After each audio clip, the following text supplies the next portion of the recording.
Добър вечер на всички. Много се радваме, че сте тук. Много се радваме да видим пълна зала. Това е нашето 6-то събитие, си мислех преди малко. Обаче аз до сега не съм се притеснявала и не съм се вълнувала толкова много от това, което предстои да се случи, защото темата за мен е много лична. Лична е, защото, в смисъл, за мен като артист е много лична, лична е за мен като човек, който прави проекти в този сектор и иска да прави проекти и да развива сектора. И естествено, освен личния елемент, темата за културата, и тук говоря от името на всички от среда, е изключително важна и трябва да бъде важна за абсолютно всеки един човек, независимо с какво се занимава, защото именно културата е нещото, което изгражда нашата идентичност като общество, възпитава нашата духовност, морал, възпитава следващи поколения. Така че аз страшно много се надявам тази вечер ние да станем свидетели на един продуктивен разговор, да разберем какъв е проблема и да се доближим една крачка по-близо до неговото решение, надявам се. Спирам да говоря. Давам думата на Камен. Нашата цел, независимо как наричаме тези събития, никога не се е променила. Това събитие е малко по-различно, защото не го наричаме дебат, наричаме го дискусия. Но независимо от това, нашата цел винаги е еднаква. Ние не искаме да хващаме гледни точки и да се опитваме да намираме как начини, по които хората са различни и позициите, които те заемат, които ги раздалечават, а ние се опитваме да намираме начинът, по който тези хора всъщност се разбират и тезите, в които всъщност те са съгласни. Нашата цел винаги е била да гледаме напред и затова всъщност как може един конкретен казус да се разрешава, а не толкова да чувъркаме в това къде е имало проблеми и къде те носят своята отговорност и кой е отговорен за тях. Така че надяваме се, че вие ще излезете от този разговор, не дебат, с малко повече перспективи за този сектор, с малко повече информация, която вече вие да прецените вашата теза каква е, да прецените вашето мнение какво е. И да се надяваме, че ще успеем да постигнем и малко повече от разговора и да имаме някакви крачки напред в това, в този сектор да има дори едно подобрение вследствие на този разговор. Така че насладете му се и с това ще приключим нашите встъпителни слова и ще поканим нашия прекрасен модератор Константин Вълков, програмен директор на Дарик и много способен модератор. Здравейте! Здравейте! Добър вечер, здравейте! Не знам дали да не се пошегувам с Кристина, но не се притеснявай. Всички присъстващи в залата, които имат общо с култура, ще получат пари от следващия бюджет по култура. Може би най-важното нещо, което съм научил в този си живот до тук, аз съм на 47 години, че правилата трябва да се нарушават, но само ако ги знаеш отлично. След малко ще кажа какви са правилата на днешната дискусия. Другото по-важно нещо от моя учителка, което съм научил, е в един музей, когато попитахме защо има надпис навсякъде "Не пипайте експоната", и тя ни каза: беззадължително го пипнете. Това са две от проблемите, свързани с сектор култура, според мен, които ще се опитаме по някакъв начин да обсъдим, пък дай Боже да оправим. Правилата в днешната дискусия не са лоши, дами и господа. Трябва да се спазва времето за говорене. Час първа, 20 минути ви очакват общо дискусия. Т.е. час първа е представяне на гледните точки на четиримата, след това дискусия 20 минути. Час трета е свързана с въпроси от вас, които може да задавате на участниците тук на сцената. И последната част е по 2 минути за заключителни думи. В началото и в края ще има гласуване, на което ще ви помоля да очаквате. То ще стартира само след малко. Разбира се, лични думи, обидни атаки, унизителни слова не са допустими. Макар в един хубав боксов матч на сцената да се случват такива неща, пък и той винаги е за предпочитане от скучен разговор, но ви уверявам, че разговорът няма да бъде скучен. Само няколко неща в началото, когато Камен и Кристина ме поканиха да бъда модератор или водещ на дискусията, за което съм им признателен. В главата ми все още се боричка една тема, която ще задам след това и на участниците в дискусията, свързана с филма «Маестро» за диригента, композитора, преподавателя Ленард Бърнстайн, който изключително много ми харесва. Една от причините, разбира се, е Брадли Купър, който е и автор на филма, и основно действащо лице във филма, основен артист, който години наред се подготвя за тази си роля. А за да видиш така отдаденост в един артист е винаги впечатляващо. Само да напомня, че Брадли Купър не е приятел на Дженифър Лопес, он е Бен Афлек, Брадли Купър е класата. Трудно е да си представим днес онова, което е бил Бърнстайн. Той е бил истинска рок звезда. Ако гледате записи на Принс, на Тина Търнър, на Куинси Джонс от онези години, ще видите, че всъщност присъствието му на сцената, отношението на публиката към него е идентично с това към отношението към Тина Търнър, например. Да препоръчвам ви да гледате «Маестро», ако не сте го гледали. Защо ви разказвам това? Вълнуваме мисълта две теми от този филм. Първата е: нуждае ли се един отличен оркестър от диригент?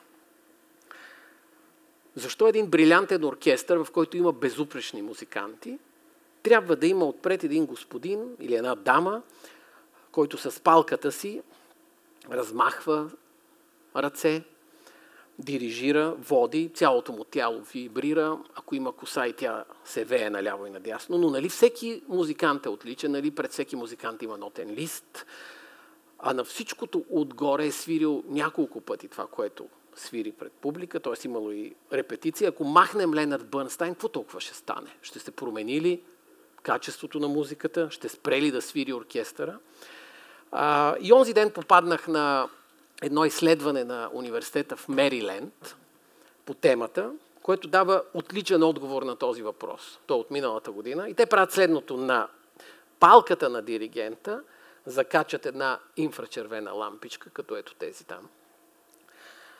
На лъковете на цигуларите в оркестъра закачат същата червена лампичка, обграждат целия оркестър, цялата сцена с инфрачервени камери, които следят много внимателно, когато диригентът размахва палката си, а цигуларите движат лъковете си. Движещите се светлини се улавят мигновено от камерите. След това компютри анализират тези инфрачервени светлини като сигнали, използвайки математически техники при това, които не случайни математически техники, а те са разработени от носителя на Нобеловата награда. Това е Клайв Грейнджър.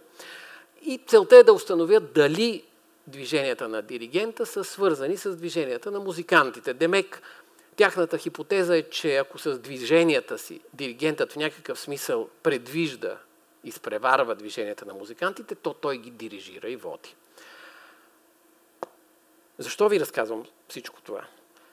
Защото според мен е възможно всеки от нас да чете книжки в къщи, те да са изключително качествени, да гледа най-качествените филми на света, да слуша много хубава музика, но ако има или няма държавни и качествени смислени политики, ако има стратегия за културата, която да действа като един диригент, може би ще се случи нещо добро или може би не. Университетът в Мериленд установява, че в момента, в който има диригент, всички музиканти го следват и музиката, която се получава, е по-добра. Когато няма, това не е така.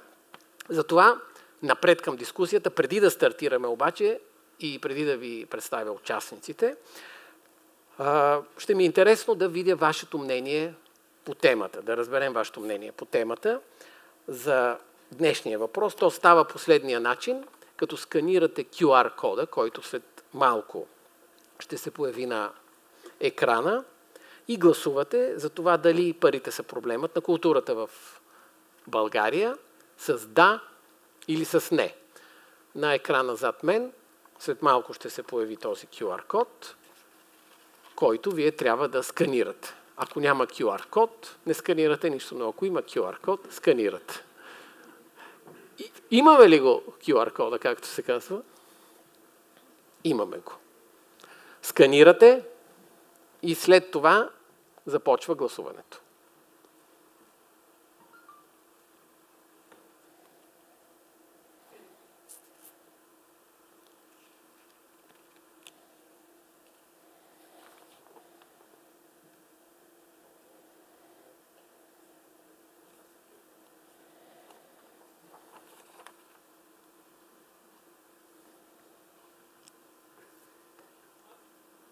Гласувате с да или не на въпроса парите ли са проблемът на културата в България. Гласуването е в реално време.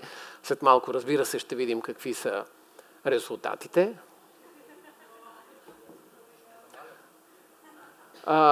Да, разбира се, ние ще го коригираме така, както на нас ни изнася. Не се притеснявайте, вие гласувайте по съвест. Но както са казали италианците, всичко хубаво е добре измислено предварително, така че сканирайте QR-кода, гласувайте. Ние, разбира се, след това ще покажем слайда с готовото вече гласуване. Добрата импровизация е репетирана. Разбира се. Има ли още не гласували? Или всички гласуваха? Поне 220 души има в залата. Разбира се, не е задължително, препоръчително е да гласувате. Окей ли сме? Готови сме. Парите ли са проблемът на културата в България? Резултатите ще видим ето сега. 86 от вас казват не. Дами и господа, моля да приветствате участниците в днешната дискусия, които са Асен Асенов, основател на независимата културна платформа Едно. Аплодисменти. Добър вечер.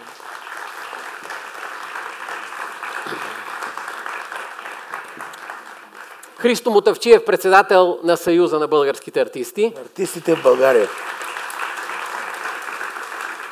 Добър вечер. Добър вечер. Мира Сталева, изпълнителен директор на София Филм Фест. Добър вечер и на вас. Добър вечер и на Тома Биков, който е председател на Комисията по култура и медии в Народното събрание. Добър вечер. 30 секунди още от мен и спирам с изложенията. Изследователите от университета в Мериленд толкова се вдъхновили от откритието си, че диригентът е важен, че решили да експериментират с два различни диригента на един и същи оркестър. Безупречен оркестър. Първият диригент имал твърда ръка, много авторитарен. Втория бил, как се казва, мека Мария, не налагал никакъв контрол. Така. След това пуснали запис на специалисти на едно и също произведение, изпълнено от оркестъра, без да казват от кого е дирижиран. Разбира се, както може би очаквате, оркестърът, дирижиран от авторитарния диригент, бил няколко пъти по-успешен в музикално отношение от оркестъра, дирижиран от меката Марията. Моят първи общно важен въпрос е: считате ли, че трябва да се оформя една стратегия за развитие на културата в страна като България чрез нескончаеми и след нескончаеми обсъждания, или до някаква степен еднолично в добрия смисъл? Асен Асенов. Няма да отговаряме на въпроса на дискусията. Ще отговорите, но след малко ще ви дам и думата за по 5 минути представяне, но директно да влизаме в дискусия. Така, какъв е въпросът пак? Считате ли, че стратегията за развитие на културата в България трябва да се представя чрез много дълго обсъждане или до някаква степен еднолично в добрия смисъл? Ама, Козю, ти много красиво се опитваш да биеш към диктатура, само че няма как да ни спечелиш за тая работа. Разбира се, че няма нужда културата от диктатура, тя има нужда от компетентност. Има нужда от визия. Само че ние всички, поне тук на сцената, вероятно и много хора в залата, защото залата има много по-млади хора от нас и са имали късмета да не присъстват на всички дискусии на тема национална културна стратегия. Но аз, отговаряйки и на въпроса, който поставя тая дискусия днес, дълбокия истински отговор е, че всъщност ние не знаем парите ли са проблема, защото ние не знаем къде искаме да стигнем, кога искаме да стигнем, как ще стигнем и не сме остойностили пътуването. Едва когато знаем сметката за пътуването и знаем къде искаме да стигнем, ще можем да отговорим и на въпроса парите ли са проблем в културата, ще знаем колко пари имаме и колко струва пътуването.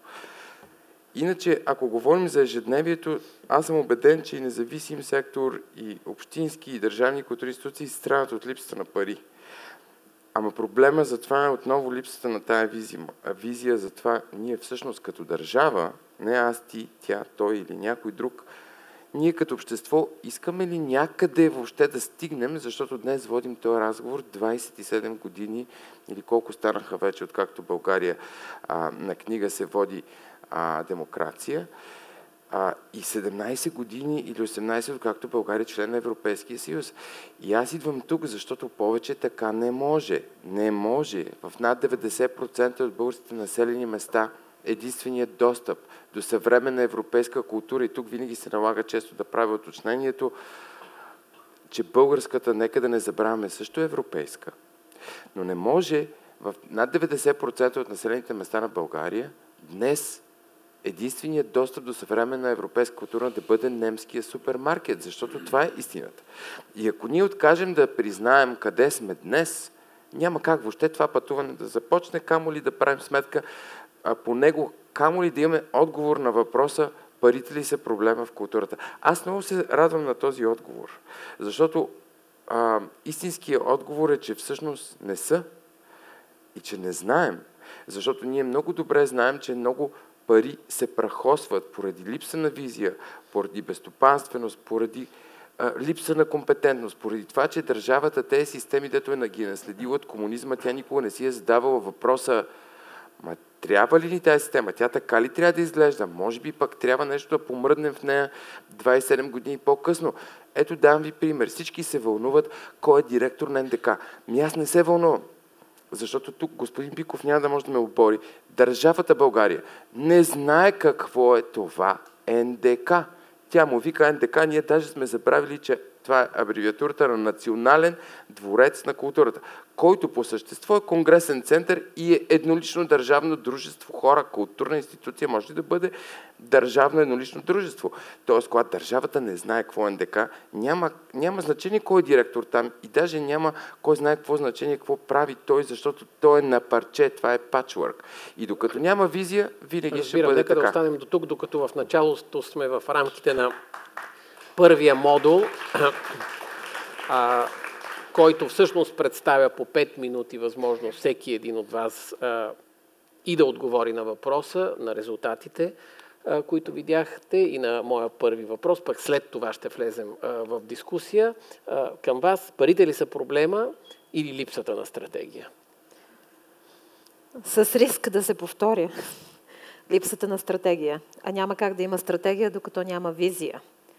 Къде сме и къде искаме да бъдем. Защото вече това е колективна отговорност и колективно решение и колективна визия.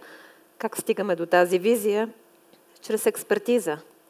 Тук вече за мен идва много големите подводни камъни, ако и експерти ползваме. И може би трябва да имаме също така колективно съгласие. Ако искаме да сме там, кой ще ни изведе там? Кои са тези хора, които оперират на международно ниво? Как така едновременно да достигнем международни стандарти, така че да е конвертируемо това изкуство, тази култура, която правим? И как така да запазим и да развием в малки населени места, в по-големи населени места някакво отношение към културата? Защото за мен големият проблем е, че отношение към културата в по-големия процент от българското население липсва и то е видно. Когато погледнем статистики за посещаемост на кино, посещаемост на театър, купуване на книги, посещаване на изложби, е леко плачевно положението. И всъщност... Това е нещо много важно, ще ви прекъсна само. Да? Днес, докато се подготвях, видях, че ние винаги казваме колко е бюджета за култура, т.е. процента от бюджета за култура, но не винаги обръщаме внимание колко процента от приходите на едно домакинство отиват за култура. В момента в Дания 4% от приходите на едно домакинство отиват за култура, т.е. приемаме, че Дания не е нито Франция, нито Италия, нито Испания, а е Дания. Така, но това е Дания. Но се оказва, че няма нищо гнило там, защото 1,5% от бюджета на българското домакинство отива за култура. Мисля, това, което вие казвате. Точно така. Да. Много е очеизвадно вече за какво говорим. И всъщност, всъщност тук отварям голямата тема за развитие на публиката и за образование. И това трябва да е задача на цялото общество, трябва да е разпозната от политиците, които трябва да започнат да употребяват думата култура с конкретни мерки и да осмислят, че само културата е спойката на едно общество. Ние не можем да стигнем абсолютно никъде, ако това общество няма някаква кохезия. И всъщност не съм го измислила. Това умно нещо аз.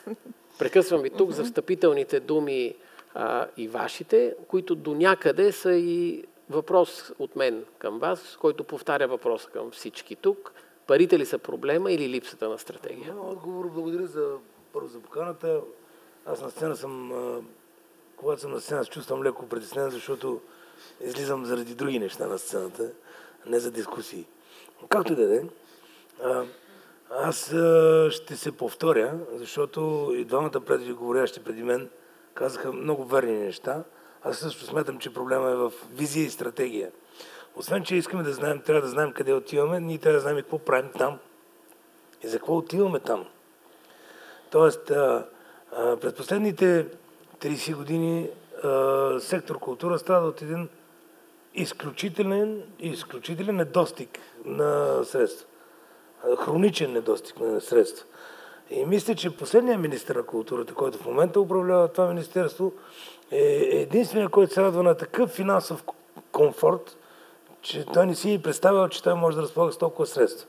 Въпросът е сега обаче как тези средства ще стигнат до хората надолу, за които са предназначени всъщност тези средства. Защото тези средства са извоювани след протести и са предназначени за това тези хора да си получат средствата и доходи, и във фонд култура, и за свободни творци, и всички онези, които участват в голямата плеяда на българския воен, наречен култура. Така че от тук нататък работата е в ръцете на Министерството. Но аз се притеснявам друго. Преди да започнем да говорим за реформи, където и да било в сектор култура, първото нещо, което трябва да се реформира, това е самото Министерство на културата. Защото то не работи адекватно за нашата съвременност, за нашата действителност. То работи като едно устаряло министерство, което като устаряло министерство не може да мисли с младите. И поради тази причина това министерство трябва самото това да се реформира. И основното. То е загубило функцията си, приятели. Функцията на Министерство на културата много отдавна, когато се е наричало Министерство на просветата, на просвещението, е била функция на визионерство. Тоест, министър на културата тогава е бил визионер. Той е мислил какво ще се случи след 30 години в сектора, след 50 години и точно за това къде искаме да вървим и какво искаме да правим там. В момента Министерство на културата е пощенска кутия на Министерство на финансите, които дават едни пари към второстепенните разпоредители, просто минават през Министерство на културата. И министър на културата, вместо да мисли за визия, той се занимава с покрива на операта в еди кой си град и с сенщата механизация на еди кой си град, защото там е пропаднал. Това ли е министър на културата? И целият му екип с това ли трябва да се занимава? Според мен не. Нека да чуем и встъпителните думи и отговор на първия въпрос. Както казах в началото, в първата част всеки от участниците има по 5 минути, в които аз си позволих и да задам един въпрос към встъпителните ви думи, за да провокирам, а след това ще се радвам да влезем и в дискусия. Тома Биков, председател на Комисията по култура и медии в Народното събрание. Парите не са проблемът. Очевидно, стратегията е проблема, така ли мислите и вие? Парите по принцип са средство. Няма сектор, за когото парите да са цел. Може за Министерство на финансите до някъде играят такава роля, но всеки друг сектор изразходва тези пари за своите цели. Така че аз, когато бях един от активните хора, които искаха рязко увеличение за бюджета за култура, не съм го правил толкова заради числото, което постоянно гоним, 1%, 0,8% от брутния вътрешен продукт, а по-скоро за да привлека внимание към този сектор. Защото увеличаването на парите за културата водят със себе си допълнително внимание от страна на държавата. Аз твърдя, че в България имаме огромен проблем извън парите с културната инфраструктура, която се движи по инерция от времената на социализма. Тя е реформирана в един момент през 90-те години. Там е въведен един пазарен принцип, който обаче е насложен върху една социалистическа културна инфраструктура, която пък от своя страна иска тежко субсидиране. И тук става късото съединение. Това е съпътствано с генерална липса на внимание от страна на държавата към културата и изобщо разбиране за това какво е култура. Защото ние много често бъркаме изкуствата с културата. Изкуствата са част от културата. Ако щете, образованието е част от културата. Има държави, чиято хранително-вкусова промишленост е част от културата. Производство на вино, храната, като чуем Италия, веднага сещаме и за ласкала, но и за пици, и за спагети. Но ние работим с една остаряла инфраструктура, бих я нарекал москвич, която поглъща огромни пари и кара с 80 км в час и ние казваме, не сме доволни. Затова моят призив е да първо, естествено, визия, стратегия е ясно, но първо трябва да знаем кой взима решенията, каква е, грубо казано, държавната задача или целта. Си отговорим изобщо на въпроса каква култура искаме да имаме. Дали стимулираме изобщо държавната интервенция в културата, на каква база е, тя какво стимулира. В момента стимулира количество. Огромна част, особено театрите, те са на билетен принцип, количествен принцип, пазарен принцип. И се оказва много често, без Христо да ми се сърди, че ние финансираме шоу-бизнес. Държавата финансира представления, които, извиняйте, нямат някаква тежка художествена стойност. Може и така, но това ли е задачата? Според мен големия проблем е, че никой не е формулирал задача на държавната интервенция в културата. Тя какво стимулира? Може да видите в образованието, че предметите по изкуства, музика, рисуване и този тип предмет, те са като свободни часове. Маргинализирани са.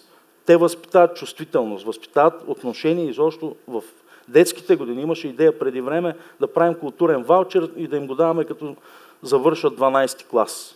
И те 12-ти клас, ако не сме ги вкарали вече в някакъв културен институт, какво като им дадем ваучер да ходят да си купят книга на 18 години? Тук с това искам да кажа, че първо Министерство на културата, което едновременно е централизирано. Там наистина министъра занимава с покрива на операта в Русе. Но в същото време е вътрешно фрагментирано и феодализирано, всеки музей сам за себе си, всеки театър сам за себе си, всеки сектор в културния сектор сам за себе си, независимите артисти от едната страна, субсидираните от другата и няма никакво хоризонтално взаимодействие на тази инфраструктура, която не стига, че страда от липса на пари, ами разхищава пари по този начин. Няма демографски анализ за това къде, какъв достъп до култура има нужда. Ние имаме винаги го давам за пример, Смолянския театър, 600 души в Смолян зала, огромна сграда и 20 на хиляди души население. Това е проектирано преди 40-50 години. В момента имаме промяна на демографската картина, защото една от задачите на държавата по отношение на културната политика е да осигури достъп до култура на максимално широк кръг хора. На поне 70-80%. Айде, не може във всяко село да има културен институт. Но ние не го осигуряваме. Имаме 53 театъра, но нямаме достъп до култура в огромна част от тези места. Парадоксално. И в този смисъл, когато говорим за реформа, за мен първо е важен демографски анализ. Малко по-сложно мислене. Не може задачата на сатиричния театър в София да бъде същата като задачата на театъра в Шумен, защото са различни. Защото има театри, които биха имали дори по-скоро образователна стойност. Много слабо взаимодействие с Министерството на образованието. Много слабо взаимодействие с... А пък Министерството на културата, то се обособило също като една крепост. Неговата основна задача е да има хоризонтална политика по отношение на други сектори, които също са заинтересовани от културата.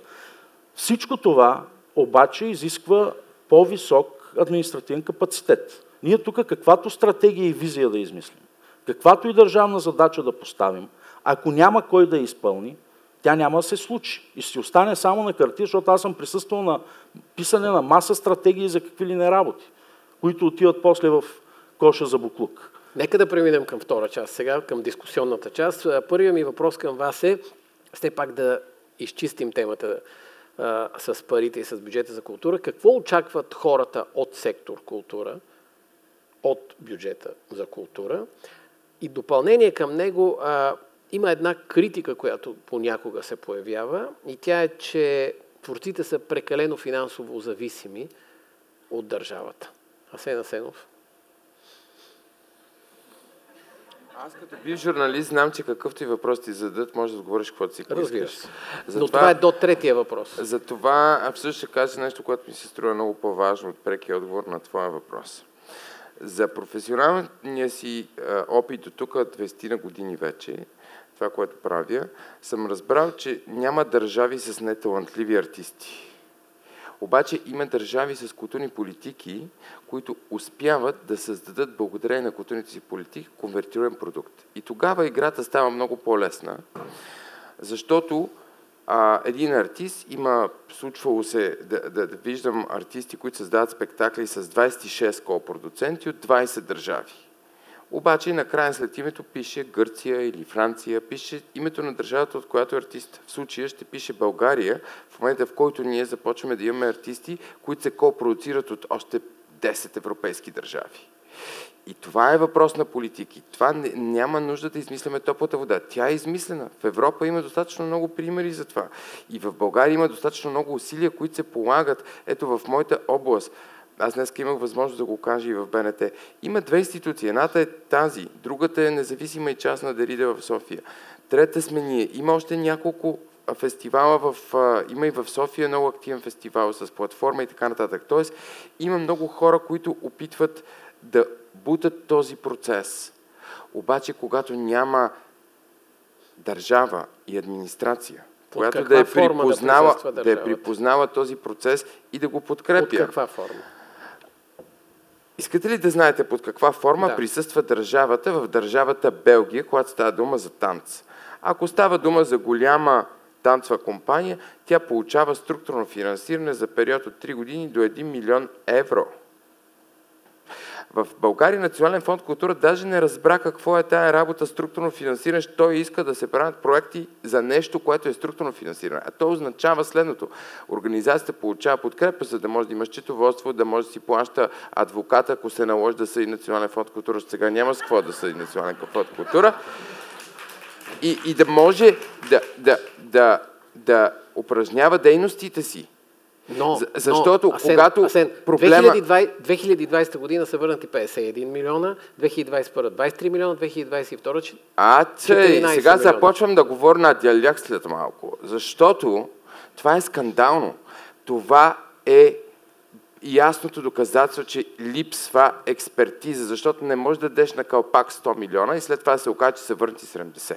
За това попитах, какво очаква сектор култура от бюджета за култура? Сектор култура очаква нищо повече от нормалност и минимална компетентност, защото Национален фонд култура в момента изхвърли усилията на цяла група хора, които 3 години си изкъсаха нервите и времето да пишат проект за култура. Дефинирайте нормалност и компетентност. Не, все пак сериозно, дефинирайте нормалност и компетентност. Аз ще започна малко по-отдалече. Господин Биков, което спомена, е много важно, защото всъщност то обобщи твърденията на нас четиримата. И очевидно сме достигнали до този критичен момент, в който всички осъзнаваме, че конструктивният диалог е най-важното нещо, което може да ни се случи, за да има някаква посока. Да, нямаме капацитет. Нормалност и компетентност означава компетентност. Къде се намираме, къде искаме да сме отново и с какви средства го постигаме. Кое е култура, кое е халтура. Нали? Трябва да имаме осъзнато за различните критерии.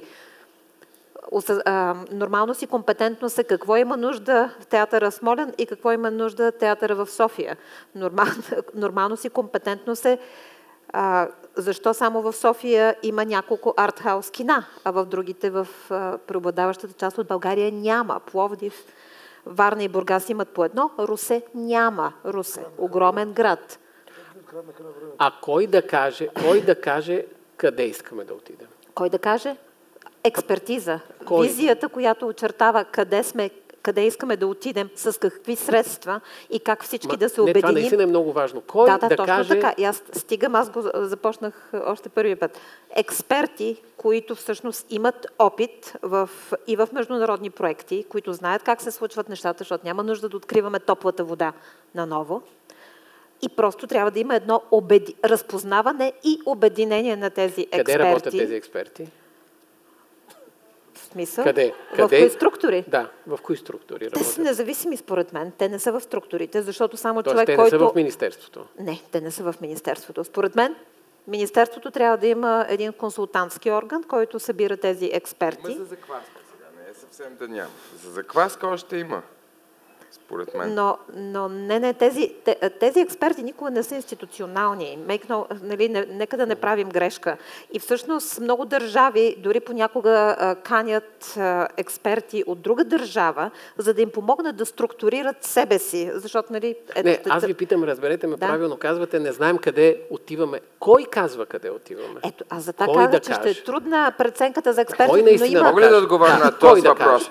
Така, кой казва къде отиваме? Ами, ние всички заедно, според мен, трябва да решим къде искаме да отидем, виждайки какво, например, са направили другите. Защото ние, извинявайте много да ви го кажа в прав текст, ама ние в документа на комисията в DG Culture, България без да е посочена пръст, знаете ли къде фигурира? В периферии. А знаете ли, що е в периферии? Защото една от най-несвързаните държави с европейската екосистема на творческите индустрии. И как се измерва това? Много простичко. Виждате колко организации от България са спечели европейско финансиране по програма Творческа Европа. И си задавате въпроса защо.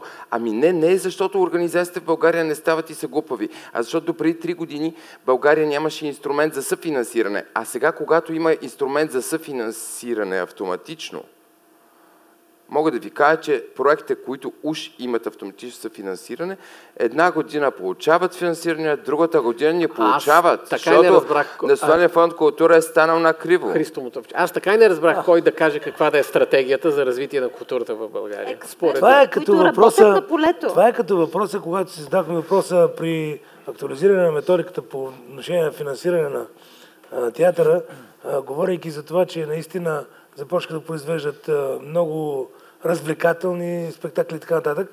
И си казахме, тук трябва да има една нова компонента, която да дава средства за високо художествен продукт.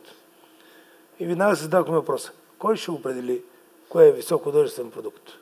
Публиката или експерти? И ако са експерти, кои са тия експерти?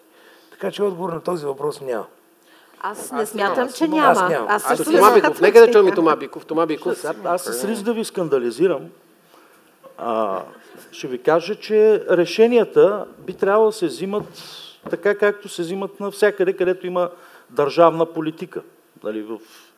Има държавно финансиране. Това са политически решения.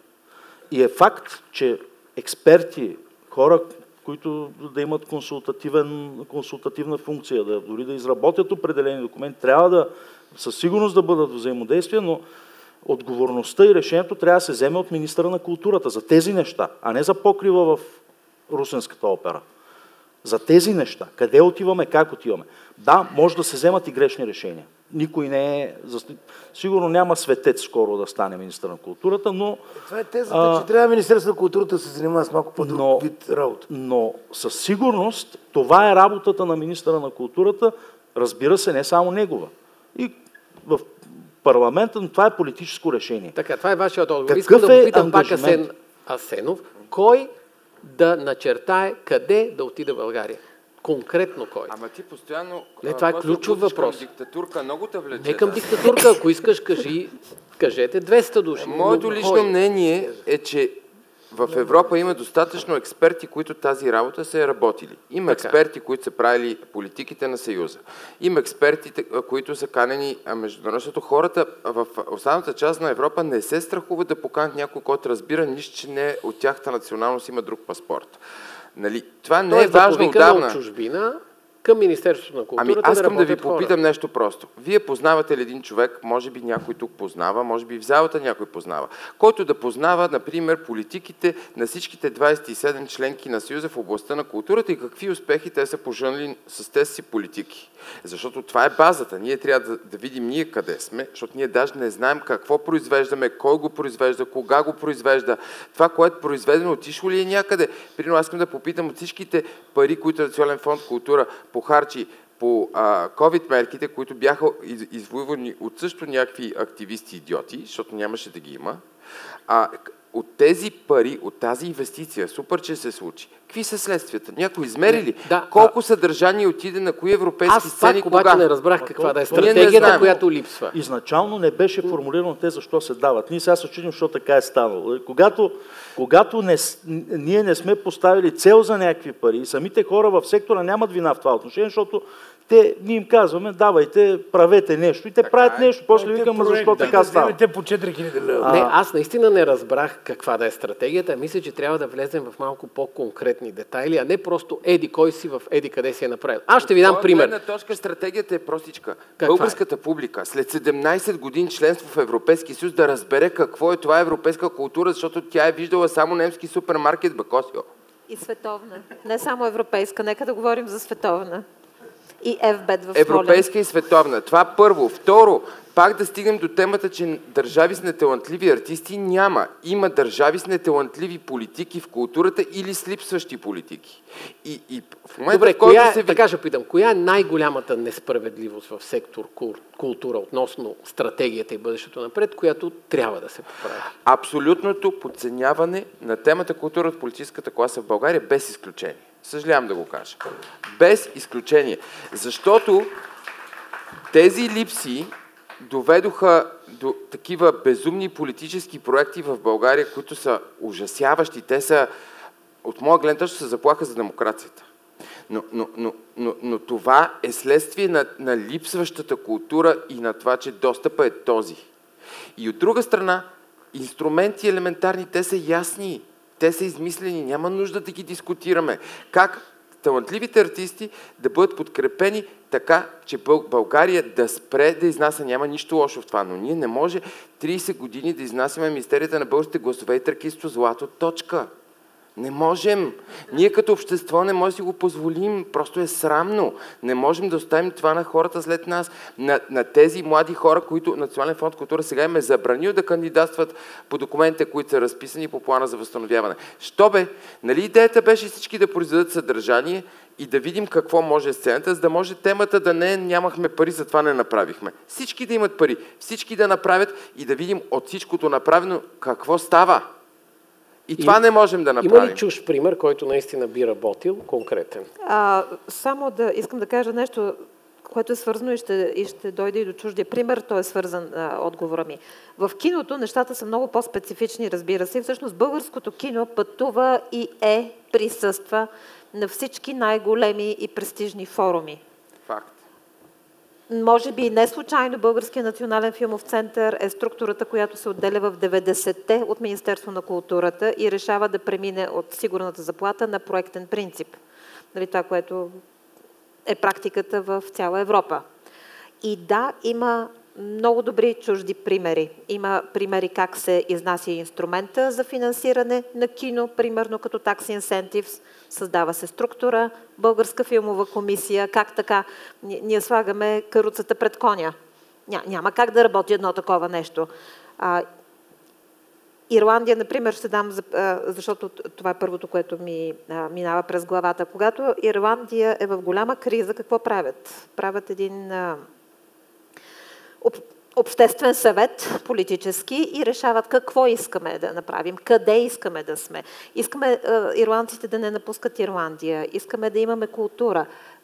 Как го постигаме? Започват да говорят с големите технологични гиганти, от какво имат нужда, за да могат да се пренесат при тях. Ето това са конкретни точки. Визия и стратегия. Ирландския филмов център, там ми е по-голямата експертиза, затова давам повече частно, канят англичанин, при все историята доста комплицирана, да им структурира филмовия център в началото. Той е първият директор на Ирландския филмов център, успява да структурира един невероятен... И няма недоволство сред културните дейци. Точно така. Чудесно, авторитарно решение. Коя е най-голямата несправедливост, която парите могат да оправят? Само парите. Ами аз мога да кажа, че разговорът тече така, че ние всички сме прави тук и присъстващите. Говорейки за култура, говорейки за пари, говорейки за стратегии. Всичко това ние, като едни говорящи глави, си го търкаляме 30 години. И си го дърдорим, включително и аз. За което много се ядосвам понякога. Но трябва малко повече конкретика, защото това, което каза Асен, е много прав, че всъщност, наистина, докато думата култура не присъства в речника на политиците, които и да са те, ситуацията ще е такава. Не знаеш каква е. Защото 1% от бюджета, от БВП за култура не е само изразно средство и се изразява само в някакви пари или в цифра. 1% означава самочувствие и достоинство на творците, на хората, които се занимават с изкуство. Но това в Европа не съществува такъв процент. Но в Европа такъв процент няма в страните, които даваме за пример. 1%. За това казвам, че ние с 0,4 и 5, ние къде сме по този 1% на всичкото говорим? 0,4-0,5 е средния процент, който получават и страните в Европа. Не. Как да не е вярно? Колко е? Къде има над 1%? В коя европейска страна? Във Франция... 0,7 е Франция. Айде да не говорим за Франция и за размерите на парите там. Да чуем. Първо, културата, тя е малко като златото. Тя във Франция и в България струва долу-горе едни и същи пари. Тук, ако ще спестим от заплати, ще даваме ниски доходи на дейците на културата, останалото няма как да го спестим. Ние може да се опитаме да компенсираме от към качество, но иначе тя има една и съща стойност във Франция и България. 0,7% на френския бюджет вероятно е достатъчно, за да има и в България френски културен център, който е доста влиятелен. Аз постоянно дърпам към политическата част, защото тя според мен е много важна по отношение на културата, защото това е мека сила, се нарича. Това е външната политика. Това е за което бюджета на външното министерство колко е? Той също е изключително. Той е 3 пъти по-нисък от Министерството на културата, което също е показателно. Ние изобщо имаме държава, като цяло, защото ние без държава най-вероятно щяхме да имаме магистрали. Но държава имаме, за да имаме външна политика и да имаме културно излъчване навън. Бекеитата не работят ни правилно. Но само да довърша, извън това. Аз за това говоря, за това хоризонтално разполагане на културата като разбиране за някаква цялостно излъчване на нацията. И това нещо е въпрос наистина на държавна политика. То не може да се случи от само себе си. Ние сме огромни длъжници на културния сектор, защото много често, като говорим кой взима решенията, казваме, вие се разберете. Те седнат да се разберат, се изпокарат, разбира се. И тогава ние казваме, вие като не може да се разберете, нищо не правим.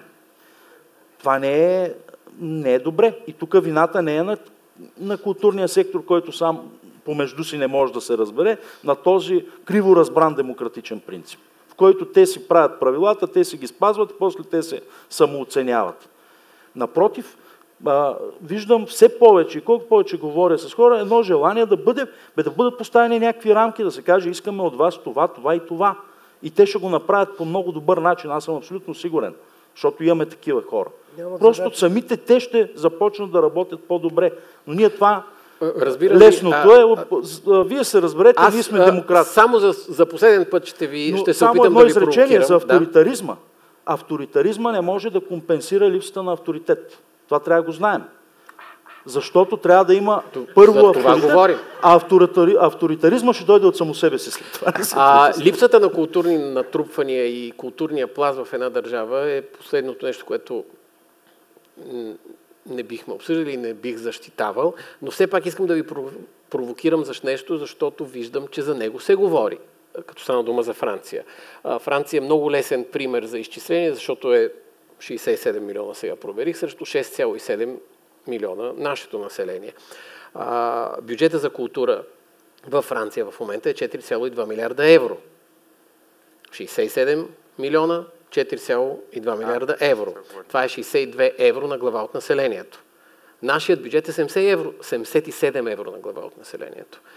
Такъв пример винаги ще се дава. И мисля, че трябва да имаме отговор на това, колкото и да е повърхностен. Аз тук, истината е, че не съм в момента подготвен да репликирам за тези суми, но според мен всякакви паралели с държавата Франция са крайно нелепи.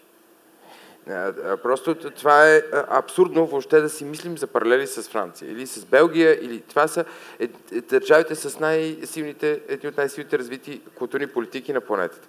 Това първо. Второ, има даже държави, които ползват културата вместо външна политика, защото не са признати като държави. Такава държава е Тайван. И аз мога да кажа, тъй като познавам работата на тяхното Министерство на културата и до голяма степен и какво правят през култура, мога да кажа, че те са абсолютно впечатляващи. И не са само те, защото примерите от Европа, извън Европа не са малко. Има примери свързани Канада, има изключително силна система и така нататък, за разлика от щатите, и това като продукция вече е много видна разлика между щатите и Канада по отношение на изпълнителските изкуства. Не мисля, че тези суми са верни. Би могло да са верни единствено, ако в България някъде ужасно много пари потъват в черна дупка и те не произвеждат продукт. Би могло да е вярно. Справедливо разпределение на парите за култура, независимо колко са, какво означава? Експертиза, която разпределя. Пак за мен винаги нашият проблем ще опира не до количеството пари, а до качеството експертиза. Доколко ние като еволюционна задача на групата, дали ще е в киното, в театъра, в съвременния танц, ще стигнем до едно споразумение, кои са експертите и къде искаме да отидем. Няма как. Без експертиза няма да се озовем никъде. Просто ще има едни пари, които дали потъват в дупката, дали се хвърлят през прозореца, дали имаме капацитета да ги насочим правилно, да създадем бъдещите поколения. Но ми се ще да кажа, защото говорим за цифри, за бюджети 0,4 и така.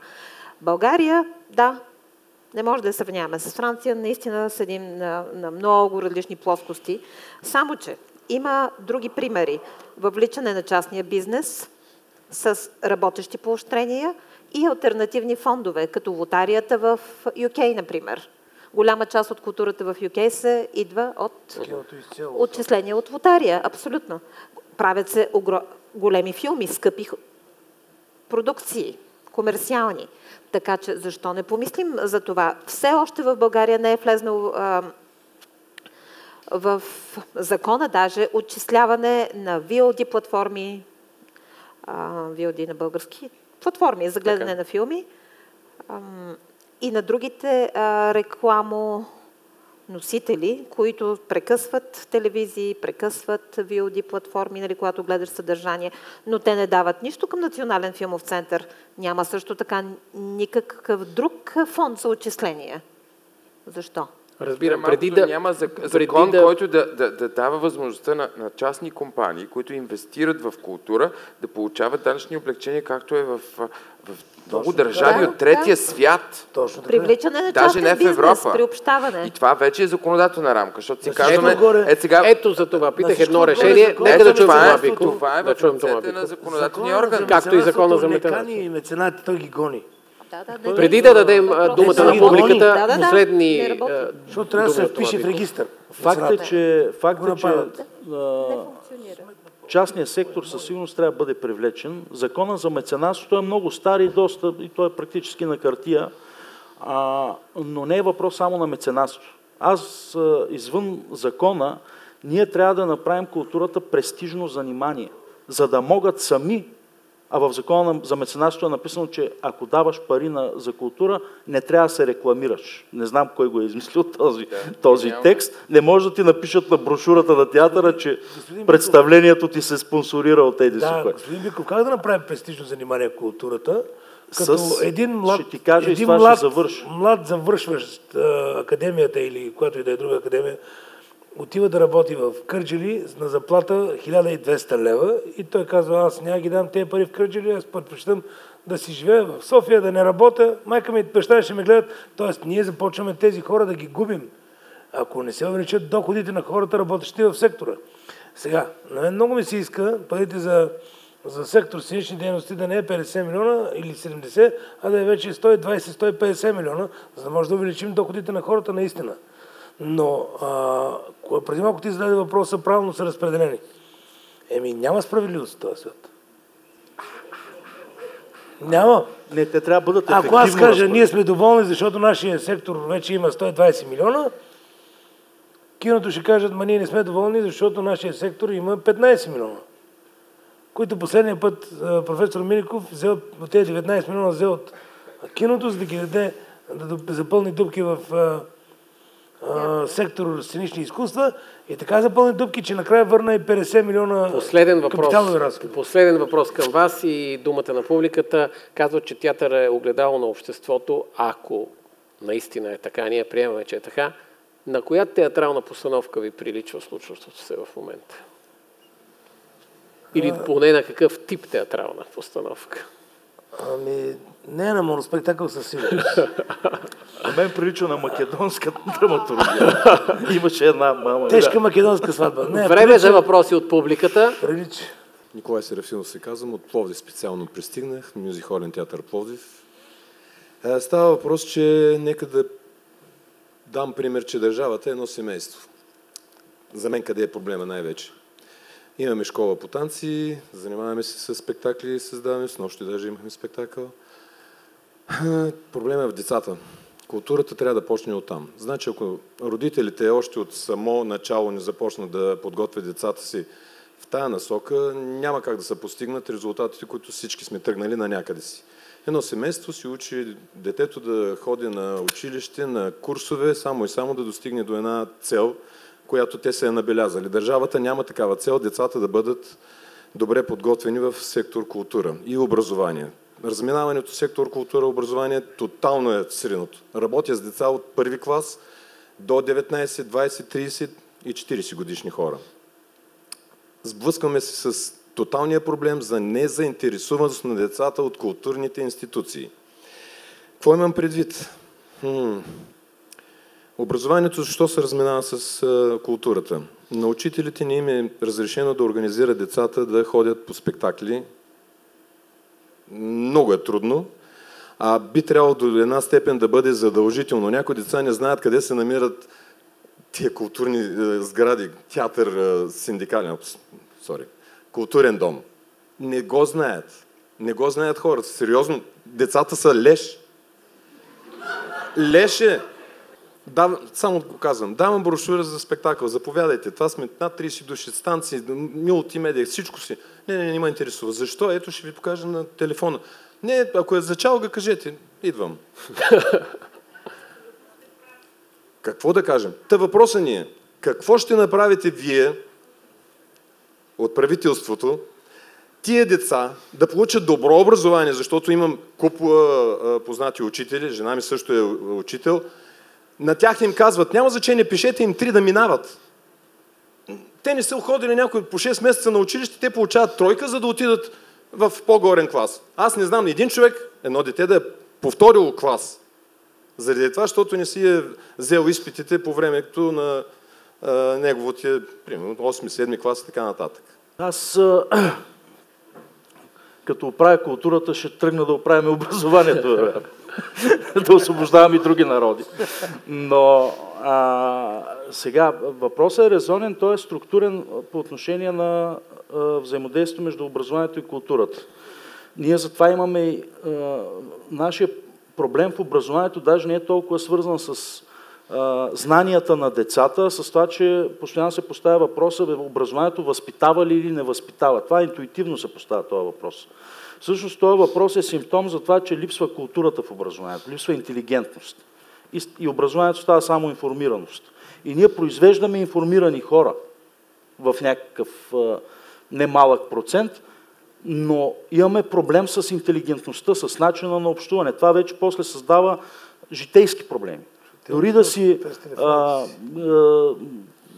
голям отличник, да знаеш всичко, липсата на тази, ако щете, дори социална интелигентност, при общуване и така нататък, тя е в тези предмети, в които които са свързани с културата. Тук идва и въпроса за читалищата, които биха могли да бъдат връзка между културата и образованието. И не се използват. Напротив, училищата даже... Извинявам се и на вас, че ще ви прекъсвам, за да имаме време за всички въпроси. Да отговоря от господин Биков, защото той имаше по-политически отговор. Всъщност е много простичко. С конкретни мерки. Дам ви пример за една конкретна мярка.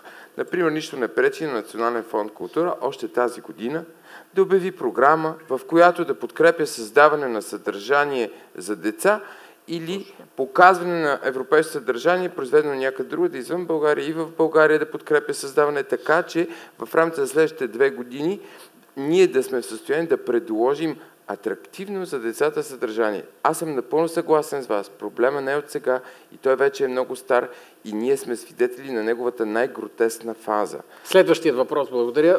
Ваучер култура, между другото, работи безупречно във Франция. Безупречно. Аз също имам една реплика. Да, бърза реплика, за да имат... Пример. Кино се изучава във Франция, в класовете. Кино се изучава в Аржентина. Разбира се, както литература. Живеем в аудиовизуален век, но кино не се изучава в училищата. Аз бих предложила веднага това да влезе. Мисъл, не е толкова Следващият далеч. въпрос. Малко по-ведро да стане, защото леко тегаво стана това цялото нещо. Ще дам няколко примера, които Може ли кратък въпрос? Наистина нямаме време за пример. Как да се създаде културно съдържание, което е качествено? Това е въпроса. Искам да дам пример с хората на сцената, които са водещите културни менеджери в България. И Мира Сталева, и Сенан Сенов от години вече правят качествен културен продукт. Давам ви пример с жената, която седи до мен. Това е Маргарита Доровска от Габрово, музея на хумора и сатирата в Габрово, която 300 лева приходи в началото на мандата. Тъй като моята баба е от Габрово, имаш 5 минути поне време. Повече. 1500 лева са приходите на музея. Маргарита създаде преди няколко месеца център Кристо и Жан Клод. Ето ви едно име, което беше най-популярният културен продукт и във Франция, 2016 в Италия, 2021 във Франция. Ние имаме това име. Какво правим с него? Мисля, че всички тук в тази зала знаят, че това е качество. Това е качествен културен продукт, който може да бъде развиван. Петър Димитров за 700 хиляди направи 2 милиона и половина от Ето Джаз фестивал. Ето Джаз фестивал?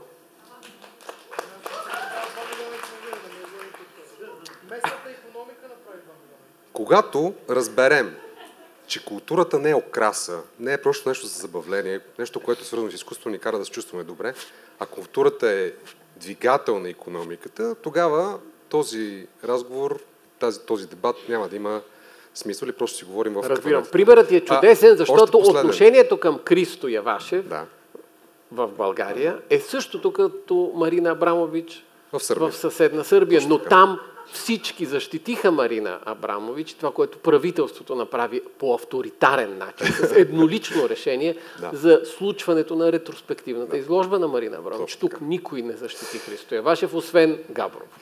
Последен пример.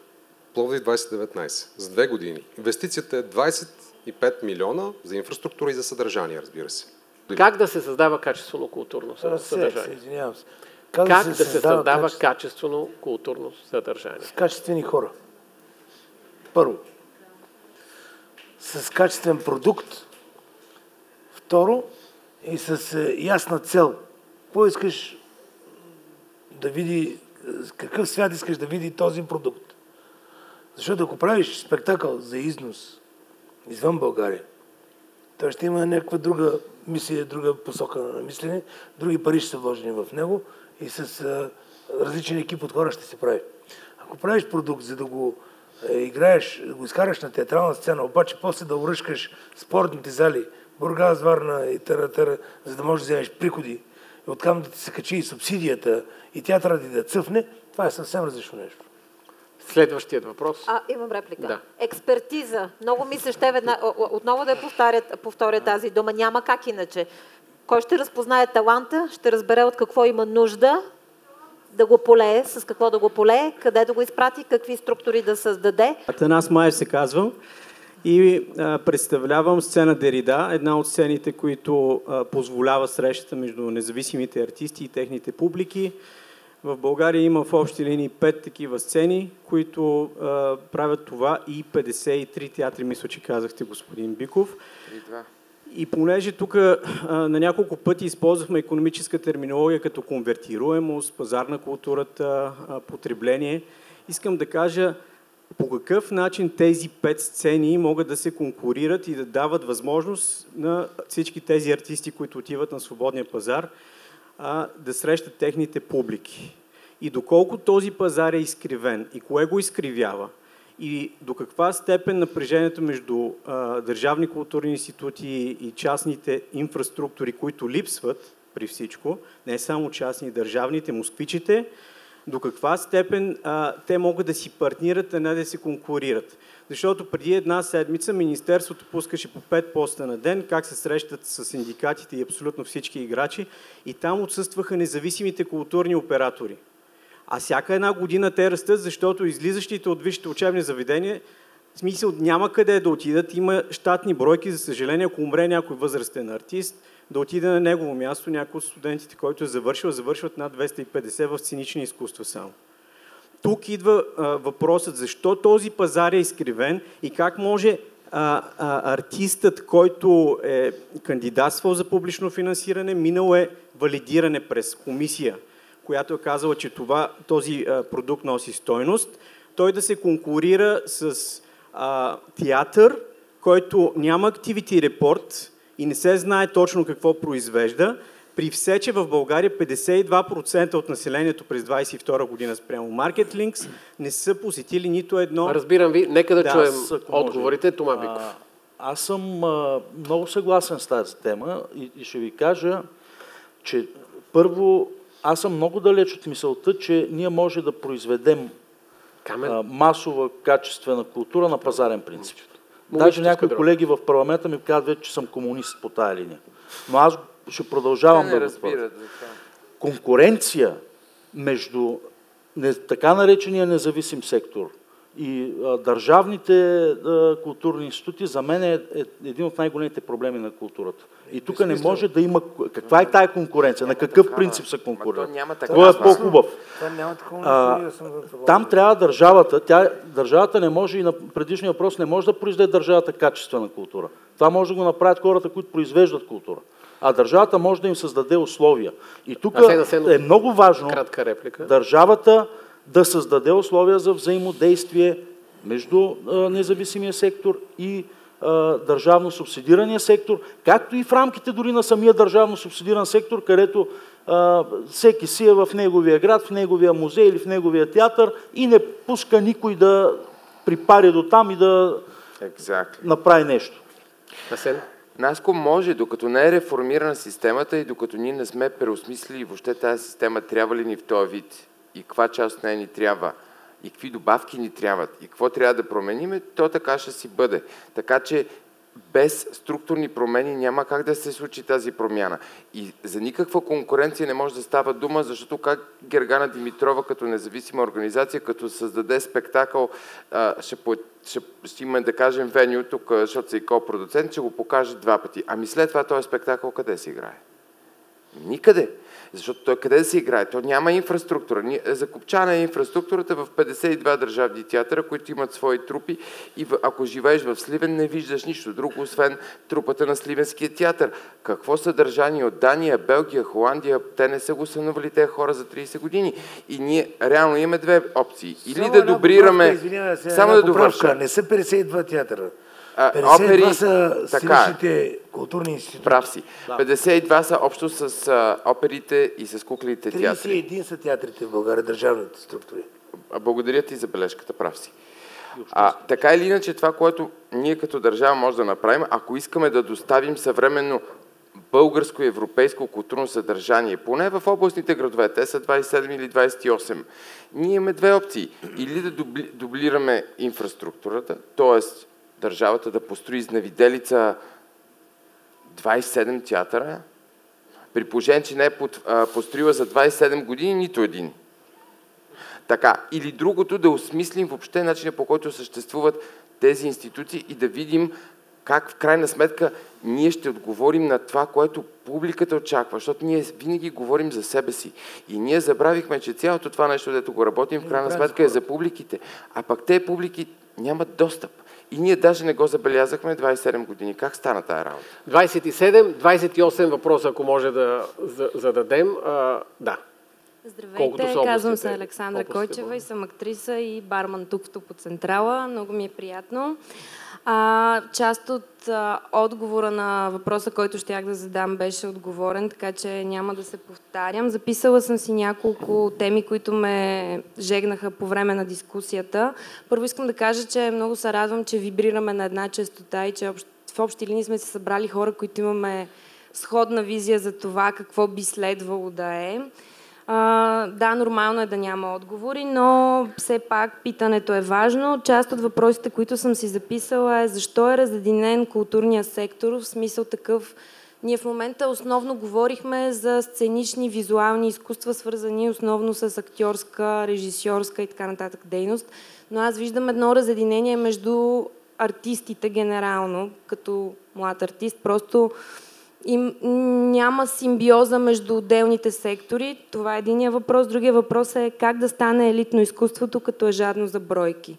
В смисъл такъв, аз виждам една тенденция да се приемат много хора, все по-малко желаещи да кандидатстват, съответно много малко са скъсани, или дори да са скъсани, те повтарят и пак завършват. Не казвам, че трябва да се късат, но защо се приемат толкова много хора? И защо се залъгват и заблуждават толкова много хора, при положение, че стана ясно, имаме 32 театъра за драматично изкуство, малко са сцените за танцово и така нататък. Също съм си записала защо не можем да възпитаме интерес към културата и какъв е проблемът с визията. Тоест, виждам, че всички горе-долу вървим в една посока, но някак си няма решение, да, трябва да се случи това и това. Това са въпросите ми. Благодаря. Христо Мотавчиев и Тома Биков. Аз не мога да отговоря на всички въпроси. Въпросите са много хубави. Всички до един и не мога да отговоря на всички. Мога да кажа защо не може да възпитаме интерес към културата, защото субкултурата се оказва по-интересна в днешно време. И може би поколенията, които растат след нас, може би имат много по-голям интерес от това да влезат в бързия достъп на информацията, която имат в телефоните си и да не се интересуват от това какво представление се играе тази вечер или какъв танцов спектакъл има тази вечер в еди коя си зала. Прав е Сен, че трябва да се построят поне 28 пространства като това. А не театри, а пространства като тези, които съществуват в момента. Вероятно е така.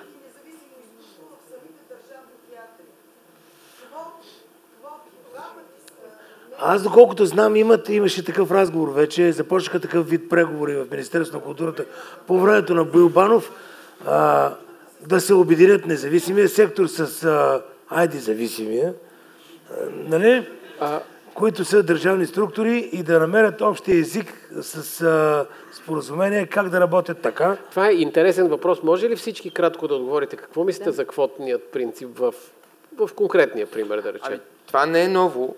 Когато министър на културата беше Боил Банов, всъщност имаше много сериозен разговор по тая тема и някакъв даже напредък. Но това беше първи път, когато аз не знам защо разделяме сектора на независими. Това е голяма глупост. В крайна сметка това са хора, които всички те работят за култура, в името на култура. Тогава този разговор започна. Аз не искам да давам рецептата, защото тя трябва да е заедно измислена. Но искам да кажа, че потенциално, ако ние като общество искаме да дадем достъп на българската публика 17 години по-късно до съвременна европейска култура, имаме две опции теоретично заради ситуацията, в която се намираме. Или правим това, или строим съвременна инфраструктура. Не съм съгласен с идеята въобще да не се строи. Защото според мен е ужасно тъжно една държава, която е член на Европейския съюз, да не е построила даже един театър за 27 години. Ама това е... Не мога да си представя, че толкова много пари се намериха за магистрали, за втори АЕЦ, построихме тръбопровод, който много успешно се строеше също така за не знам колко милиарда. Така, още 4 милиарда загубихме в КТБ и какви ли не примери може да дадем.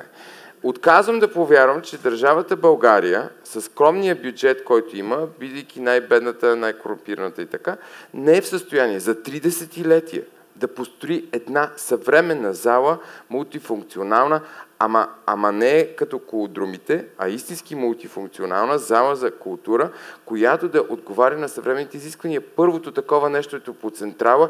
Надявам се да не обидя никой, аз много харесвам по Централа. Поздравление за всичко, което правите. Супер сте. Обаче това е размер на културна институция, която трябва да има в квартал Тракия в Пловдив, в Люлин в София, в Младост в София, защото иначе няма как да стане. Разбирам. Да чуем и Тома Биков. Ами, бяха доста въпросите. По-скоро да се опитам да обобщя.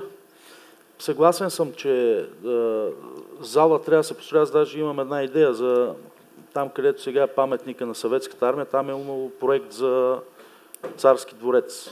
Така че спокойно една зала, тя зала България вече издиша от... Дори филхармонията е в трудно положение. Но със сигурност трябва да се използват и съществуващата инфраструктура, защото тя е достатъчно голяма. Тя не е малка инфраструктура.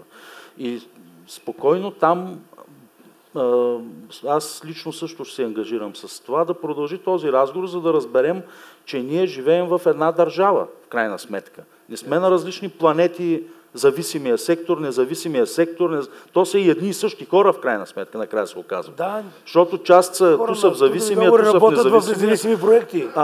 И ние, но и едно последно нещо, много е важно директорите на културни институти да си измият прозорците. Парите не решават всичко, обаче това не струва пари.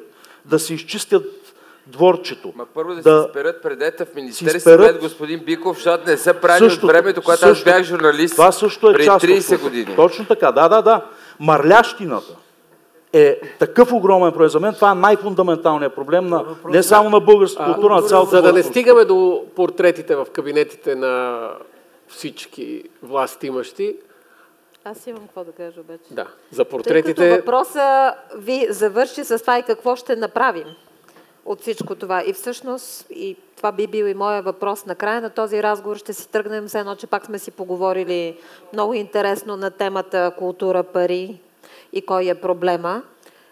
И по този повод се сетих, че по време на пандемията се създаде една работна група от независимия сектор, така наречен, и от институционалния сектор. Кметове и хора, които правят фестивали, театрални постановки.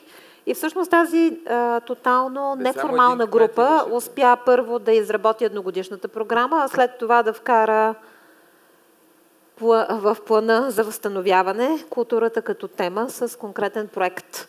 Защо го казвам цялото това нещо? Защото може би това е работещ вариант, защото към този момент доказа, че работи. А иначе по всяка конкретика защо и защо към Христо така и какво, много са нещата. Ние тотално не можем да ги осмислим и да ги обговорим в час и половина. И за това много сбито ще повторя всичкото. Ако нямаме визия и анализ къде сме, защото когато тръгнем да го правим, ние ще минем през цялата тази конкретика и за да разберем с какви средства ще стигнем до следващата. Да. Дамата с черната коса. Основател на Атом театър, занимаваме се с съвременен танц, работим в бизнес парка, пътуваме много извън България, където често България като екзотична страна се приема от местата, на които отиваме, защото повечето не са чували за нея. Но няма да говоря за това сега. Искам да попитам и да повдигна въпроса за читалищата и по някакъв начин да заговоря и за децата и по някакъв начин за достъпа до култура на места, където той се случва чрез читалищата.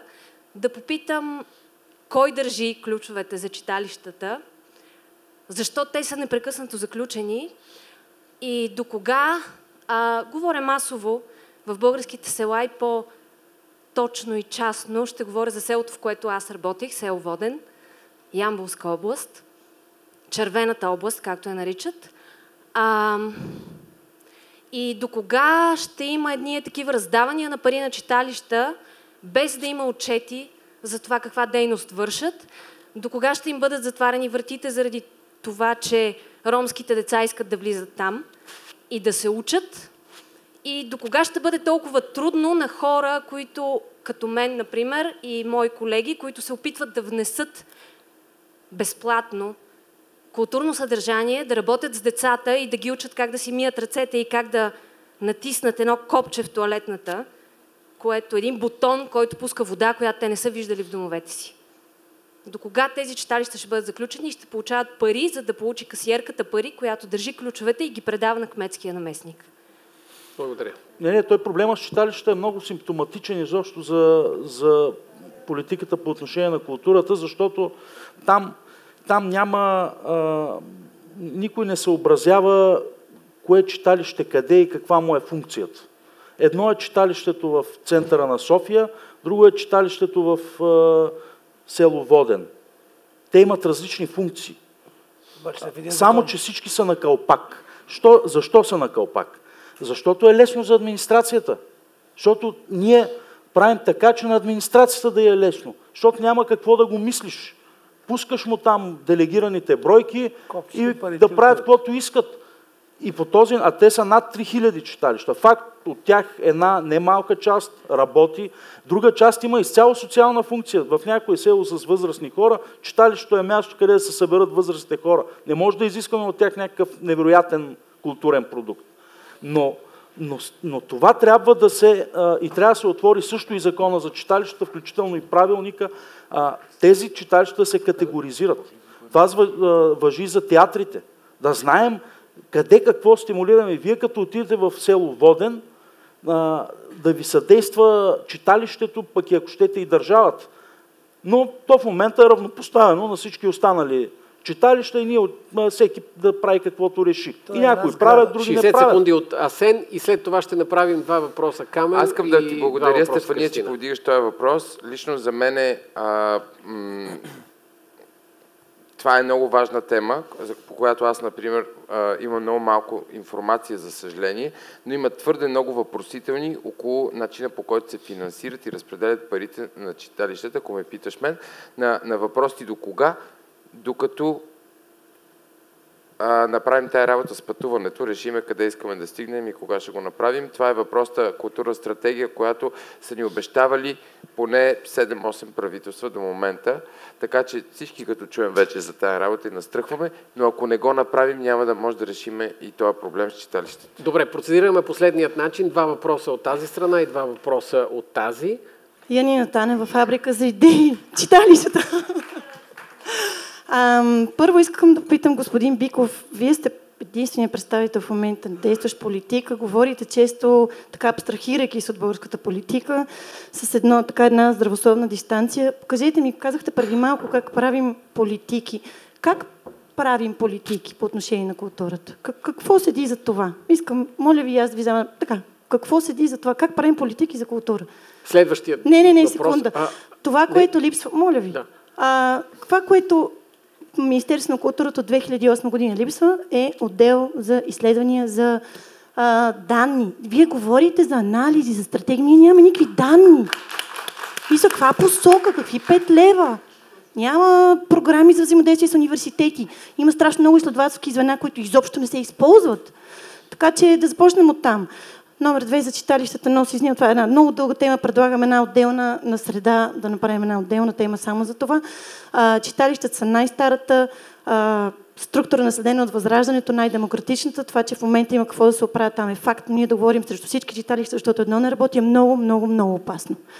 Благодаря за сега. Имам предвид да си запишете въпросите, защото ще зададем 4 въпроса, 4 души на куп, така че следващият, моля. Здравейте, аз съм Димитър.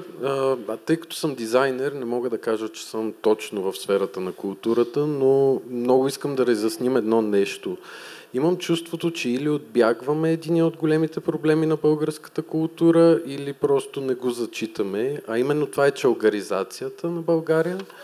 Нали, говорим за културни изходи, изход на българска култура, ами той има повече такива културни изходи, отколкото има театри. Аз лично съм от Благоевград и мога да кажа, че там има повече чалготеки, отколкото театри, отколкото кина. мога да кажа, че дистанцията не е проблем, тъй като хора от съседни градове всяка вечер идват и пълнят чалга клубовете. Там можем да видим и как и парите всъщност успяват да играят по положителен начин, тъй като частната инициатива се е доказала като много добър начин за разпространението. И ние тук сме малко в балон, говорим за хубавите неща, за хубавата част на културата, но аз мисля, че трябва да поговорим и за деструктивната. Та моя въпрос е, какво правим с чалгаризацията? Още един въпрос. Мартин, нека да дадем думата на Мартин. Кратък въпрос, 60 секунди. Не знам дали знаете делаверита какво означава. Какво се знаеш ли? Не. Кое не? Делаверита. Така. Затова не стана дума. Делаверита означава обсъждали сме го в далавера. Точно далавера. така. Искам да знам защо нищо не се каза за далаверата, която е ключовият проблем във всичко, което се говори. Моля всеки да отговори нещо за далаверата в неговата област. Вторият ми въпрос. Вторият ми въпрос, защото много голяма сфера от нашия живот, в никакъв случай не бих използвал думата сектор, не би ми хрумнало. Много голяма част от сферата на нашия живот не беше засегната, която е във вашето, на тази тема, която се води тук. И тя е българската история. И не е точно българската история, историята на земята, на която ни се разполагаме, която е значима. Нищо не се каза за музеите. В този смисъл един много прост въпрос. Бихте ли описали българите с едно изречение? Благодаря. За мен културата е интердисциплинарен проблем, преди всичко. В практиката, в ежедневието на парламентаризма виждаме как понятията за определени сектори си върват заедно. В начина на говорене на депутатите, туризма върви с икономиката, с транспорта, с индустрията. Обикновено културата и образованието отиват на едно място и остават някъде в страни от главното. В момента в политиката на Европейския съюз и въобще на големите наднационални структури се говори много активно за културната устойчивост, също така както за социалната устойчивост и за икономическата и екологическата устойчивост. Освен това, виждаме също така, че започва да става въпрос за връзката между културата и психичното здраве на хората. Това също заляга като част от езика на институциите, които финансират изкуство и така нататък. Аз бих попитал господин Биков какви усилия полага, за да се изкара културата от зацикливото говорене, в което е навлязла, и как вие какво правите, когато споменавате понятието за сектора култура, наблюдавате ли се себе си, дали достатъчно често полагате усилия да го обвързвате с понятията за други сектори в държавата, различни от тези, с които сме свикнали да чуваме, че то е обвързано. Защото културата е преди всичко не нещо в икономиката, а нещо в нашето мислене, и това е до голяма степен ваша отговорност като хора, които ние слушаме ежедневно и чрез които формираме съзнанието си.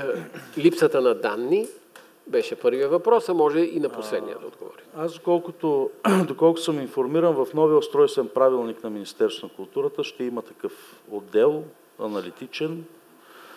Дай Боже да се случи. Сега, аз също настоявам за това.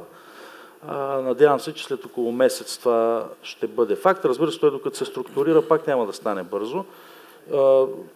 Тук за това дали правя нещо за обвързването, правя. И се опитвам да правя. Сега къде е успешно, къде не е успешно, но и с Външно министерство, с туризма нямам чак такъв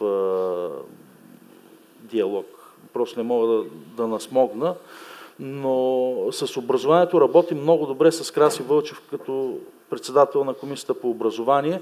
И там, между другото, за мен е много важно културата и образованието станат паритетни. Защото се създава в момента структурен проблем между културата и образованието. Образованието с доста по-високо възнаграждение изсмуква кадри от сферата на културата, най-вече от музеи. Музейни работници стават учители и сме на път да загубим този човешки ресурс. Той много трудно се възстановява след това. За историята само да кажа, Държавният архив е в много тежко състояние. Значи ние хубаво си говорим и правим, там работят високо квалифицирани хора на заплати от по 1400 и 500 лева. Те не са към Министерство на културата, към Министерски съвет, но аз се виждах с тях и успяхме да им закърпим положението, но това е едно отношение към паметта, което е абсолютно недопустимо. Потъват архивите в мухъл и в влага и това също е част от културата, защото е част от идентичността. Нямат достатъчно сгради и тук наистина трябва да се опитам и там да вдигна малко шум, защото аз долу-горе това мога да правя. Да вдигам шум. Минаваме към следващият въпрос и отговорите към него. Той беше за далаверата. Ако ми позволят присъстващите... Не беше за чалгата. Да, нека да кажем за далаверата и то някакси логично ще стигнем и до чалгата. Тъй като медиите са част от културата, ако ми позволите да отговоря аз на този въпрос за далаверата, но трябва да имам вашето разрешение, тъй като съм просто модератор. В Дарик нашата далавера е следната. Тъй като решенията там се вземат еднолично от собственика Христо Христов и от мен. Авторитаризъм.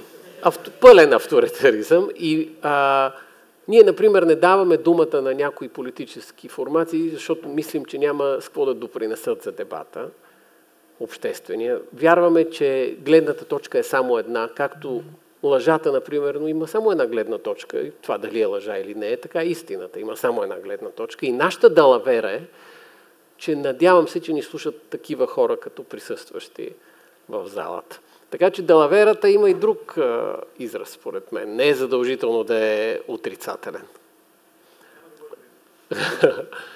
Далаверата. Тя корена на думата идва от италиански. Така. Означава, че всички са доволни. Това е далавера. Така че ако в този смисъл, ако може максимално широк кръг хора да са доволни, добре, ако го възприемете като кражба, не съм или корупция,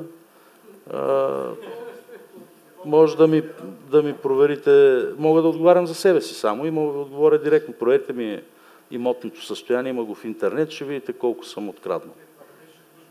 Далаверата? Но нямам, за съжаление нямам далавера в културата. Имам главоболие основно до тук. Хайде да слеем далаверата и чалгата, защото са много близо. Далаверата, Мартине, според мен това е начин на мислене и когато в едно общество има голяма група хора, която имат такъв начин на мислене, ние единствено нещо, което може да направим е да приемем, че това съществува и да полагаме усилия да провокираме това някакси да се минимализира. И тук идваме към темата с чалгата. Тя е много важна тема, особено когато идва от град като Благоевград. Но аз искам да ви кажа, че в Пловдив не е по-малко трагично.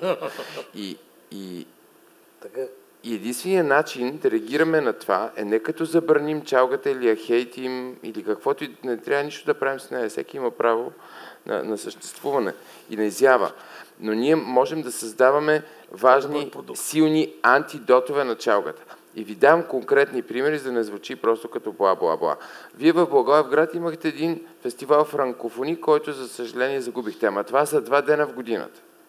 Няма как да стане с едно нещо, пък даже и това нямате в момента.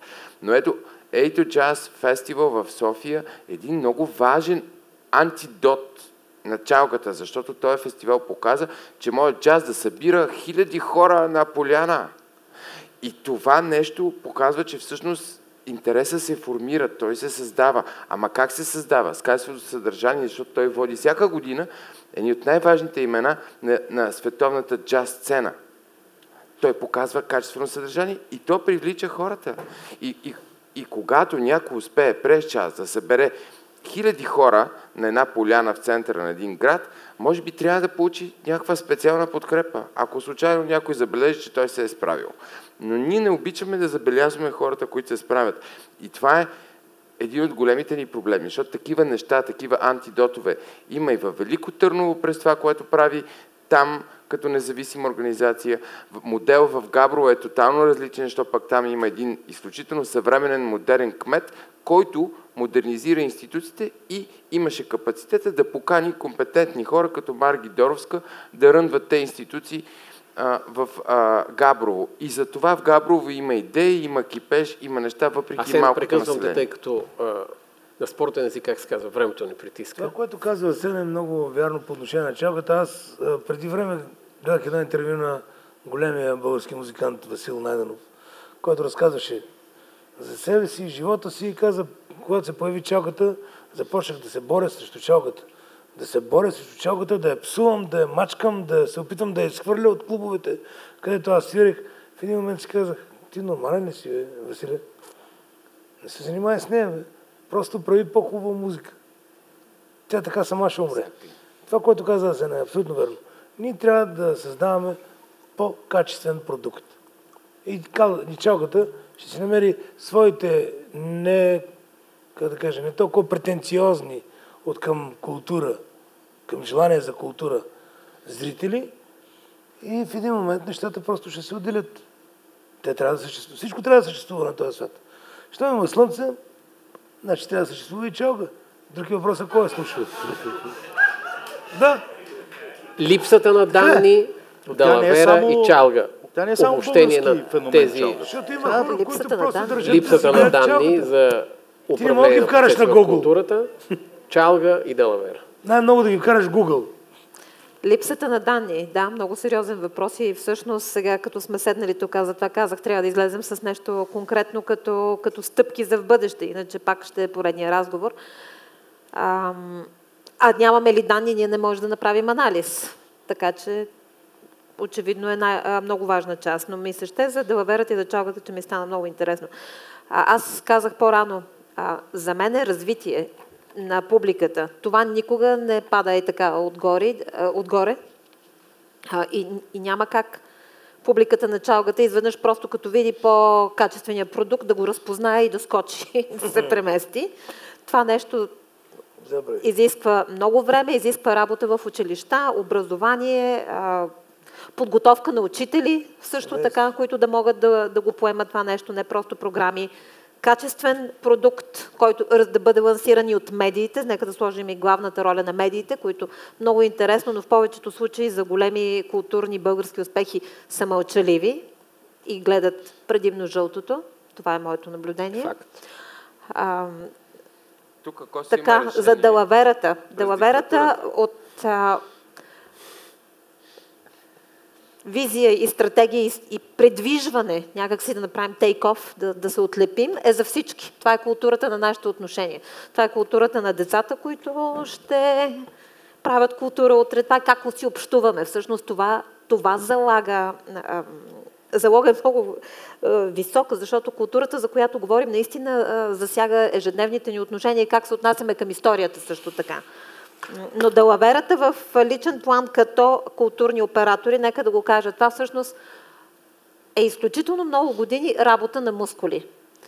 И не зная кое беше. Разбира се, че трябва да се подкрепя и A2 Jazz и подобни големи фестивали, форуми, конкретни артисти, които успяват да популяризират културата. Надявам се, че правилно съм разбрала. Време за гласуване. Време за гласуване. Моля пак да сканирате код, финалното гласуване на това, за което гласувахте в началото, за да видим дали има промяна в мненията. Камен. Така, мисля, че това е достатъчно. Като стана дума за медии, да не забравяме, че има медии в България, които са с над 60 милиона бюджет. Предлагам ви следното. Тъй като обещах на организаторите да завършим веднага, моля ви наистина за 30 секунди всеки от вас за хубава вечер. Тома Биков. Аз мисля, че едва ли една такава дискусия ще реши дори някакъв проблем в културата, но този разговор очевидно има необходимост от него вече. И според мен трябва да положим усилия, защото аз чисто политически смятам, че има прозорец за реформа в културната политика. Ние трябва да не спираме да го водим и публично, и разбира се и работно, и в работни групи. Аз съм на линия за всеки, така че съм готов да съдействам с каквото мога. Асен Асенов. Повече така не може. Време да се преместим напред, защото няма на къде повече.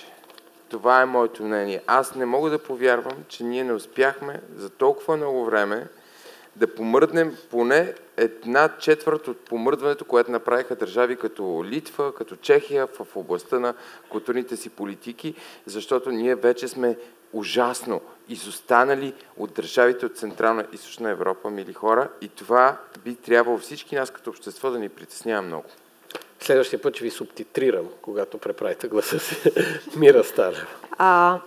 Време е за конструктивен диалог, но трябва да бъде поставен наистина този диалог трябва да бъде поставен с конкретни стъпки, конкретен план и стратегия. Това специално го казвам на господин Биков. Така както си говорим тук, да излезем с някакъв план. Визия, стратегия ясно. Извинявайте, загубих си мисълта. Да, на много важен момент, за който пак искам да въвлеча медиите. Нали, действително да им търсим отговорност, защото те са, да, всеки път, когато говорим с тях, защото те са виновни за това, че целокупният български народ на места не е чувал за българска култура, само за Лидъл. И също така все пак да обединим усилия, това вече е като еволюция на групата. Затова всички, които се занимават с култура по някакъв начин, трябва да отскочат от личните си интереси и его, за да има някакво обединение. Това е като призив. И да помислим как изнасяме българския културен продукт навън. Това също се случва с структури, които към този момент тотално липсват. Не само за кино, за театър, за каквото и да било. Христо Мутавчиев. В последното си представление, Боже мой, на което ви каня всичките, да дойдете да гледате в Народния театър, има една прекрасна реплика. Не е ли време да спрем да обвиняваме родителите си за слабостите, които ние притежаваме? Крайно време е да се вземем в ръце и да почнем да действаме. От тази гледна точка аз смятам, че наистина е крайно време да се вземем в ръце и да започнем да действаме. Защото ние само дърдорим. Всички. Всички само дърдорим. Да, понякога важни неща, понякога хубави неща, но само дърдорим. От тази гледна точка наистина е крайно време да почнем да действаме и да спрем да се държим като окаяни. Не сме окаяни. Аплодисменти за Кристина и за Камен, които са причината това събитие да се случи. За Христо, за Мира, за Асен и за Тома. Хубава вечер на всички и слушайте повече хубава музика. Довиждаме.